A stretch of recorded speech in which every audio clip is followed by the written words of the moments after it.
So the Pope's here, or at least he will be sometime later this afternoon. He's in Cuba right now. He's going to be arriving in Washington, D.C. at 4 p.m. later this afternoon, and that begins his first ever visit, not just as Pope, but first ever visit as anybody to the United States of America. So we're honored to have him coming, obviously, and we're a little on edge, I think, all of us. There's certainly been a lot of talk about what it is that the Holy Father might say.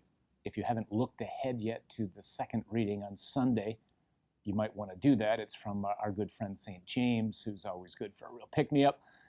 And he has a very challenging word, which I would be surprised, quite frankly, if Pope Francis doesn't exploit in some way to speak to us about our responsibilities to take care of our brothers and sisters. Maybe just a couple of things to orient us for his visit. He's going to be in Washington, D.C. Today, tomorrow, and then Thursday.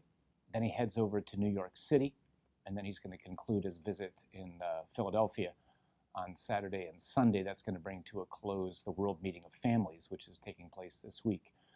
There's certainly been an awful lot of talk, a lot of anticipation, a lot of buzz. Some parishioners here from Our Lady of Good Counsel are over in Philadelphia for the World Meeting of Families. They sent in yesterday, they said they haven't heard this many people talk about Jesus ever. So it's a great time and a tremendous opportunity of grace for us in our country.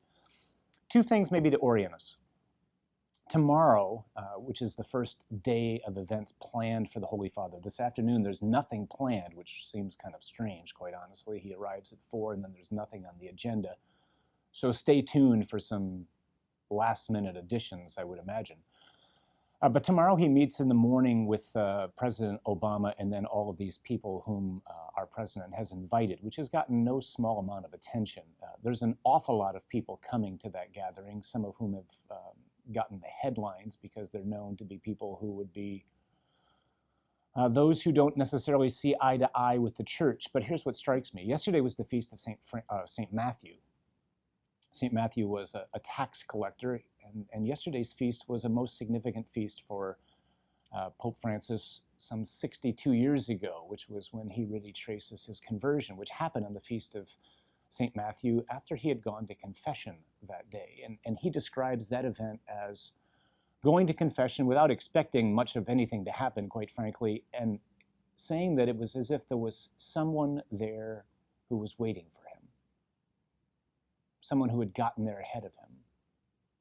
And at that day, he had an encounter, which is the key word for Pope Francis, an encounter with the person of Jesus. And the encounter with Jesus totally transformed his life. Tomorrow, there's a whole set of people who are going to show up at the White House, perhaps simply coming as a formality, perhaps expecting nothing. I would encourage us to pray that just like Jorge Bergoglio, back 62 years ago, who went into that confessional without expecting an awful lot, that those people who are there tomorrow, not expecting much, will have an encounter with Jesus through this man. Pope Francis radiates the mercy of God. Let's pray that that will happen for those who are there who do not think with the mind of Jesus on whatever the issue might be. Let's just really pray that that'll be a tremendous and momentous occasion for them. The second thing, just to orient us, I am fond of quoting Pope Francis, who was one of the principal architects from a document written back in 2007 by the Latin American bishops.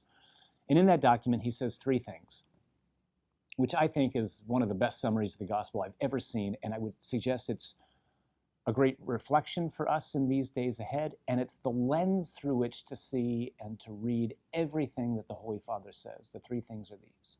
First, knowing Jesus is the best gift that anyone can ever receive.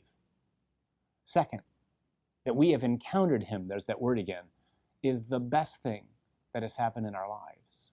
And third, making him known by our deeds and our words. That's our greatest joy. So in these days which begin today, this momentous occasion of his visit to our country, let's pray that those who have not yet had the gift of encountering Jesus might do so. And let's pray that the Holy Father, in his words and in his deeds, might make him known.